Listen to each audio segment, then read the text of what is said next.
तो जी आज हम डिफरेंट ग्रुप ऑफ प्रोटिस्टा को हम डिस्कशन करने जा रहे हैं। चैप्टर नंबर 7 का दूसरा टॉपिक है ग्रुप ऑफ प्रोटिस्टा। जैसे कि आपको मालूम है कि हमारे साथ प्रोटिस्टा की 3 ग्रुप है जी, 3 ग्रुप है। और animal like protista, plant like protista और फंगस लाइक प्रोटिस्टा। इसको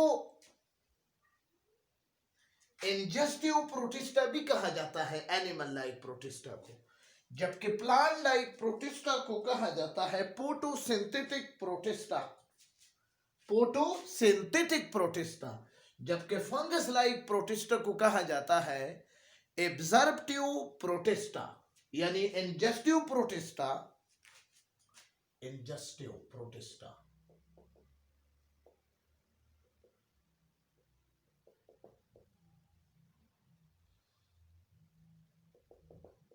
जबकि फोटोसिंथेटिक प्रोटिस्टा और अब्जॉर्प्टिव प्रोटिस्टा। तो ये सारी चीजें आपके सामने मैंने डिस्कशन करनी है। तो जी आज हमारा टॉपिक है animal like protista. Animal like protista में जैसे आपको नजर आ रहा है कि भाई एनिमल लाइक प्रोटिस्टा में आपको नजर आ रहा है कि 5 आपको ग्रुप नजर आ रहे हैं, 5 ग्रुप आपको नजर आ रहा है। तो जी ज़ूफ्लैजिलेटा, इसको मिस्टिगोपोरा भी कहा जाता है, स्कार्कोडेना, फोमिनिफेरस, स्पोरोजोआ, इसको एपी कॉम्प्लेक्स भी कहा जाता है, और सिलिएट।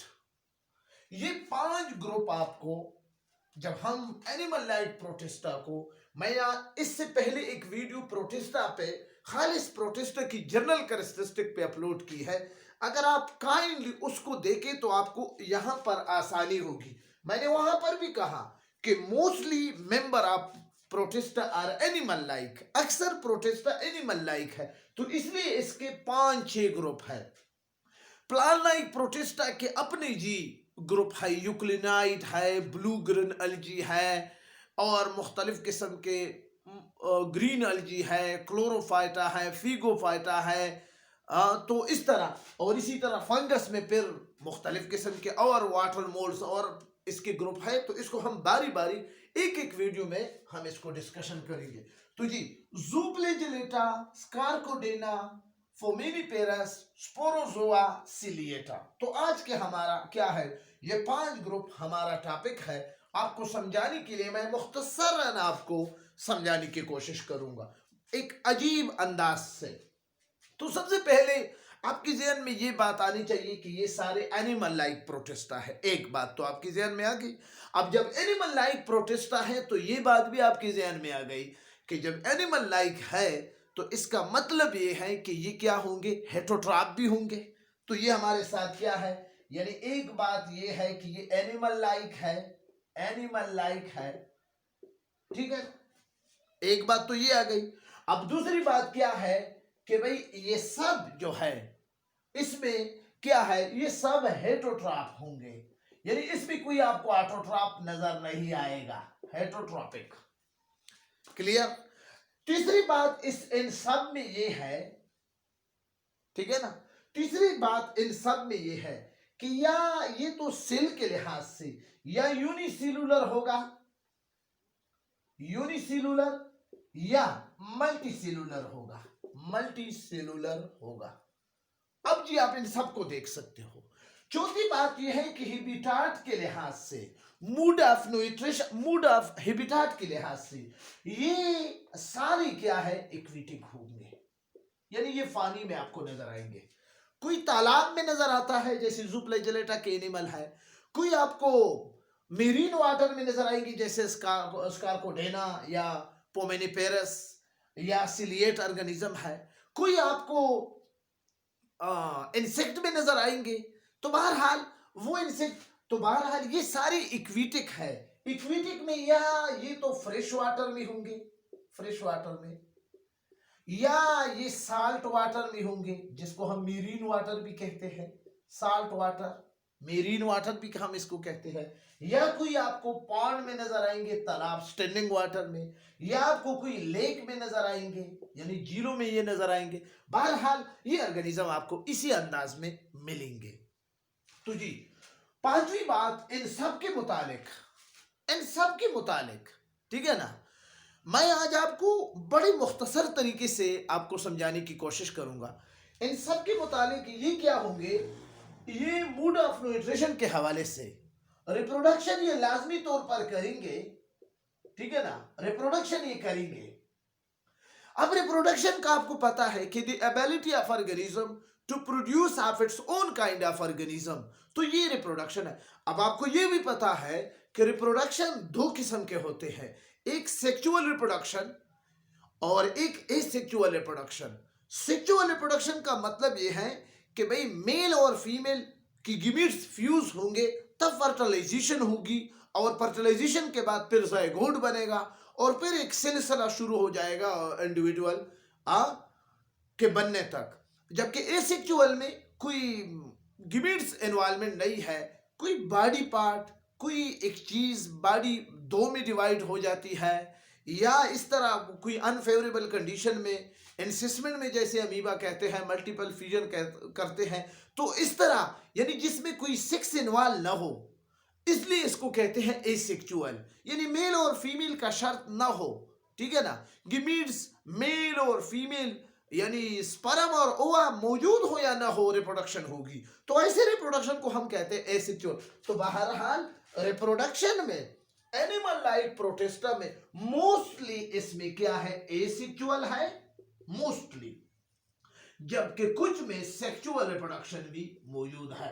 इन सब में अगर आप ज़ूफ्लैजेलेटा की किसी भी ऑर्गेनिज्म को उठाएंगे तो आपको ये नजर आएगा, आप अगर स्कारकोडीना की किसी भी ऑर्गेनिज्म को उठाएंगे तो ये नजर आएंगे, अगर आप पोमेनिफेरस की किसी भी ऑर्गेनिज्म को उठाएंगे तो ये नजर आएंगे, आप स्पोरोजोआ या एपी कॉम्प्लेक्स की किसी भी ऑर्गेनिज्म को उठाएंगे तो ये नजर आएंगे, और सिलिएट में आप किसी भी ऑर्गेनिज्म को उठाएंगे तो ये नजर आएंगे। मतलब ये है कि इसमें reproduction both type of reproduction मौजूद है, बहरहाल सेक्सुअल और एसेक्सुअल रिप्रोडक्शन।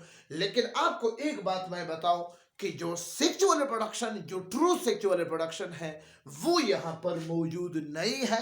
जिसमें सेक्सुअल रिप्रोडक्शन मौजूद है वो भी थ्रू कंजुगेशन या ट्रांसडक्शन के फिनोमिना के जरिए या साइटोप्लाज्मिक ब्रिज के जरिए जो रिप्रोडक्शन, सेक्सुअल रिप्रोडक्शन होती है, वो होता है true sexual reproduction. Animal like protista में मौजूद नहीं है, ठीक है ना। तो एक बात मैं आपको ये भी बताऊं कि अगर आप कंजुगेशन या ट्रांसडक्शन या ट्रांसफॉर्मेशन पर, आप इस पर मैंने सेपरेट बैक्टीरिया के चैप्टर में आपके लिए सेपरेट वीडियो बनाई है, आप वहां पर इन अल्फाज को समझे कि ये किस तरह का रिप्रोडक्शन है। मेरे चैनल में भी इसकी वीडियो ऑलरेडी मौजूद है, ट्रांसडक्शन पर और कंजुगेशन पर बेहतरीन वीडियो मैंने अपलोड की है, आप काइंडली वहां इसको देख सकते हो। लेकिन आपने यहां इस केस में इन एनिमल लाइक प्रोटिस्टा में ये ध्यान में रखना है कि ट्रू रिप्रोडक्शन यहां पर, ट्रू सेक्सुअल रिप्रोडक्शन यहां पर नहीं है, ठीक है ना। तो जी आगे जाते हैं जी। छठा कैरेक्टर जो हमारे सामने आएगा वो क्या है कि ये क्या है, ये पैथोजेनिक है, पैथोजेनिक यानी एनिमल लाइक प्रोटिस्टा में मोस्टली ये पैथोजेनिक है। इससे पहले वीडियो में भी मैं प्रोटिस्टा की जनरल कैरेक्टरिस्टिक में ये बात कर चुका हूं कि the organism which cause disease is called pathogen, तो ये पैथोजेनिक ऑर्गेनिज्म इसमें है। इसकी एग्जांपल मैं जब आपको बताऊंगा हर एक ग्रुप के, हर एक क्लास का, तो फिर आप क्लियर कट समझेंगे कि वाकई ये क्या है, पैथोजेनिक है जी। तो ये सारी चीजें आपकी ज़हन में अगर, और इसके अलावा लोकोमोशन का क्या होगा, लोकोमोशन का क्या होगा, ये सारे ऑर्गेनिज्म मुख्तलिफ किस्म के लोकोमोटरी ऑर्गन को इस्तेमाल करके लोकोमोशन करते हैं। जैसे ज़ूफ्लैजेलेटा में ये फ्लैजेला हेयर लाइक स्ट्रक्चर को इस्तेमाल करके एक जगह से दूसरी जगह मूवमेंट करते हैं, जबकि स्कारकोडीना के केस में ये सोडोपोडिया के जरिए लोकोमोशन करते हैं, जबकि पोमेनिफेरस के केस में ये मस्कुलर पुट के जरिए एक जगह से दूसरे जगह क्या करते हैं, लोकोमोशन करते हैं। जबकि स्पोरोजोआ में ये एक वेक्टर के जरिए यानी इंसेक्ट जिसको मॉस्किटो कहते हैं, मॉस्किटो के जरिए एक जगह से दूसरी जगह लोकोमोशन करते हैं। जबकि सिलिएट में सिलिया यानी स्मॉल हेयर लाइक स्ट्रक्चर जो नंबर में ज्यादा होते हैं उसके जरिए ये रिप्रोडक्शन करते हैं। ठीक है ना, ये लोकोमोशन करते हैं। तो आपने लोकोमोशन की टाइटल में ये लिखना है कि दे यानी प्रोटिस्टा आर मोस्टली मोटाइल, लेकिन इसमें लोकोमोटरी जो आर्गन है वो हर एक ग्रुप में अलग अलग है। कोई फ्लैजेला के जरिए जैसे ज़ुफ्लैजेलेटा, कोई सोडोपोडिया के जरिए जैसे स्कारकोडेना में, कोई मस्कुलर पुट के जरिए जैसे पोमेनिपेरस में, कोई दूसरे इंसेक्ट के जरिए जैसे स्पोरोजोआ में, और कोई या यहां पर विंग भी आप कह सकते हैं कि बाज स्पोर पर विंग होंगे तो ये, और कोई सीलिया के जरिए। मतलब यह है कि इसके लोकोमोटरी ऑर्गन डिफरेंट है एक दूसरे से, बहुत ज्यादा डाइवर्सिटी। देखो मैं आपको पहले भी कह चुका हूं कि प्रोटिस्टा की हर चीज में डाइवर्सिटी होगी। जिस कैरेक्टर को आप डिस्कस करेंगे यकीनन आपको ये महसूस होगा। इसके अलावा जी जर्नल कैरेक्टरिस्टिक, ये सारे कैरेक्टरिस्टिक इसमें आप लिख सकते हैं और आपका टॉपिक मुकम्मल होगा। तो जी अब जी आगे मैं जाता हूं जी लिविंग प्लेस के। जब मैं बात करता हूं लिविंग यानी हैबिटाट का, जब मैं बात करता हूं, आपको पता है कि व्हाट इज हैबिटाट। एक होता है हैबिटाट और एक होता है निच। Habitat living place of organism को हम कहते हैं हैबिटाट, जबकि निच एड्रेस ऑफ ऑर्गेनिज्म को हम कहते हैं निच। तो यहां पर हैबिटाट, हर एक ऑर्गेनिज्म का हैबिटाट मुख्तलिफ है, लिविंग प्लेस मुख्तलिफ है। जैसे ज़ूफ्लैजेलेटा का जो हैबिटाट है वो पांट यानी तालाब या लेक यानी जेल होगा, जबकि स्कारकोडीना का जो हैबिटाट है वो यहाँ पर फ्रेश वाटर या मीरीन वाटर होंगे, जबकि फोमेनिपेरिस का खालिसतन मीरीन वाटर है यानी, और जबकि स्पोरोजोआ का हैबिटाट क्या है, फीमेल एनोपेलिस मॉस्किटो है, जबकि सिलिएट का हैबिटाट लिविंग प्लेस क्या है, मेरीन वाटर भी है और फ्रेश वाटर भी है। तो यहाँ पर आपको क्लियर कट नजर आ गया कि हैबिटाट के लिहाज से इसमें बहुत ज्यादा डाइवर्सिटी मौजूद है। तो ये हो गया। अब जी हम आगे जाते हैं। अब हम आगे जी ये बात भी जी आप याद रखें कि यहाँ पर जो कैरेक्टरिस्टिक यानी जी ये 7वां कैरेक्टरिस्टिक और ये 8वां कैरेक्टरिस्टिक, अब जी 9वां कैरेक्टरिस्टिक, ये सारे कैरेक्टरिस्टिक आप इसको इसके लिए कर सकते हो। तो जी ये मैं जर्नल लिख रहा हूं, आपने सबके नीचे ये लिखकर जान छुड़ाना है, ठीक है ना। क्योंकि आप फर्स्ट ईयर के स्टूडेंट हैं तो आपको स्पेसिफिकली इतना ही रिक्वायर है, आप ज्यादा डिटेल में न भी जाए तो ये आपके लिए 7-8 कैरेक्टर, ये बहुत कैरेक्टरिस्टिक है जी। तो 9वां कैरेक्टर हम क्या शामिल करते इसमें, जब हम इनके बॉडीज को देखते हैं, बॉडीज को, ठीक है ना, तो इनके बॉडी में आपको क्लियर कट डिफरेंट नजर आएगा। लेकिन एक चीज आपको इसमें स्पेसिफिक नजर आएगा कि न्यूक्लियस इन सब के बॉडी में होगा, ठीक है ना। यानी न्यूक्लियस अगर आप ट्राइपेनोसोमा यानी ज़ूफ्लैजेलेटा को देखेंगे तो वहां पर भी न्यूक्लियस कंफर्म होगा। आप स्कारकोडीना को देखेंगे तो वहां पर भी न्यूक्लियस कंफर्म होगा। आप पोमेनिफेरस को देखेंगे तो वहां पर भी आपको क्लियर कट नजर आएगा। आप स्पोरोजोआ को देखेंगे तो वहां पर भी, यानी मतलब ये है सिलिएट में तो 2 न्यूक्लियस है, एक माइक्रो और एक मैक्रो, एक बड़ा न्यूक्लियस और एक छोटा न्यूक्लियस। तो मतलब ये है कि इन सब ऑर्गेनिज्म में, इन सब एनिमल लाइक ऑर्गेनिज्म में वेल डिफाइंड न्यूक्लियस मौजूद होगा, और न्यूक्लियस में हर चीज जिस तरह दूसरे यूकेरियोटिक ऑर्गेनिज्म में होंगे वो यहां पर भी मौजूद होगी। तो ये चीज न्यूक्लियस आर प्रेजेंट, ठीक है। अब जी आखिर में मैं इन सब के एग्जाम्पल आपको बताऊंगा जी, हर एक के साथ मैं आपको एक एक एग्जाम्पल मैं आपके लिए बताऊंगा। जू फ्लैजेलेटा के लिए मैं आपको एग्जांपल बताता हूं, आपके कोर्स में भी है, ट्राइपेनोसोमा। स्कार्कोडेना की एग्जांपल मैं आपको बताता हूं, इसमें आप रखे अमीबा को। फोमेनिपेरिस की एग्जांपल इसमें आप रखे क्या है, फोम को।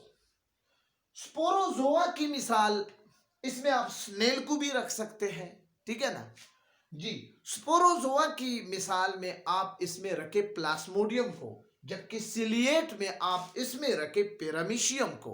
तो ये सारे इसके क्या हो गए, example. I think animal like protist इतना ही आपके इंटर क्लासेस के लिए, 9-10 क्लासेस के लिए इतना ही काफी है। आगे अगर आप कोई भी डिटेल में स्टडी करना चाहता है तो आपका सर आपके लिए इस पे अलग अलग वीडियो भी बना सकते हैं। ये बात याद रखें कि जू फ्लैजेलेटा, जू का मतलब है एनिमल, फ्लैजेला वो एनिमल जिसमें फ्लैजेला हो, तो हम इसको मिस्टिगोफोरा भी कहता है बाज़ औक़ात, मिस्टिगोफोरा। इसमें एक और चीज जो काफी इंटरेस्टिंग है, एक स्पोरोजोआ की क्लास में मलेरिया पल मैं आपके लिए लाइफ साइकिल ऑफ प्लास्मोडियम अलग डिस्कस करूंगा, ठीक है। और जी फोमिनिफेरस में भी एक इंटरेस्टिंग चीज है कि ये हमें जियोलॉजिकल स्केल ऑफ एरिया हमें मालूम करते हैं। ये ये ये ये शिल को पैदा करते हैं, और आपने वो शिल देखा होगा, ठीक है ना। और ये शिल कैल्शियम का बना होता है। जब ये एनिमल डेड हो जाते हैं तो ये नीचे बॉटम में तह में जमा हो जाते हैं, जिससे चाक बन जाता है, यानी चूना, कैल्शियम कार्बोनेट बन जाते हैं। तो ये फोमेनिफेरस एनिमल प्रोटिस्ट ये जियोलॉजिकल स्केल को, geological age of the any area को मालूम करने के लिए, जमीन के उम्र को या उसके पैमाने के लिए, जियोलॉजिकल स्केल का एज मालूम करने के लिए हम इसको इस्तेमाल करते हैं। तो बाकी जो 4 क्लासेस है वो सारी क्या है, डिजीज काजिंग करने वाले क्लासेस है। लाजमी तौर पर इसके बेनिफिट्स भी होंगे, ठीक है ना, लेकिन इसके हार्मफुल एस्पेक्ट जरा आपके कोर्स में डिटेल में दिए गए हैं। ये सारे अगर आपको जिसको भी आप लेंगे, ये फाइलम प्रोटोजोआ की क्लास में आते हैं, ये भी स्कार्कोडेना भी फाइलम प्रोटोजोआ की क्लास में आते हैं, ये फाइलम पोरेपरा की क्लास में आते हैं, या फाइलम मोलस्क में।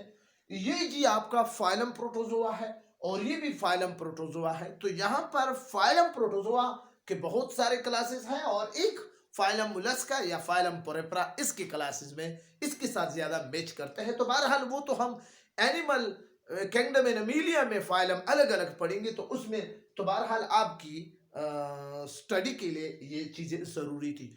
तो इंशाल्लाह नेक्स्ट पर मैं आपके लिए प्लान लाइक प्रोटेस्ट लाऊंगा, इसी तरह एक जर्नल वीडियो आपके लिए लाऊंगा ताकि आपको आसान हो। अब अगर आप इनसे स्क्रीनशॉट निकालना चाहता है तो प्लीज आप इनसे स्क्रीनशॉट निकालें, ताकि फॉर फ्यूचर आपके साथ सेफ हो और आप अपने होमवर्क में इनको लिखें। Thank you for watching my video. अगर आपको मेरी वीडियो इंफॉर्मेटिव लगी, अच्छी लगी है, और आप समझ रहे हो कि सर ये तो आप बहुत अच्छे काम कर रहे हो, तो प्लीज आप बायोलॉजी की जितनी भी ग्रुप है फेसबुक पर, सोशल मीडिया पर, इनमें भी शेयर करें ताकि ज्यादा से ज्यादा स्टूडेंट इनसे मुस्तफीद हो जाए।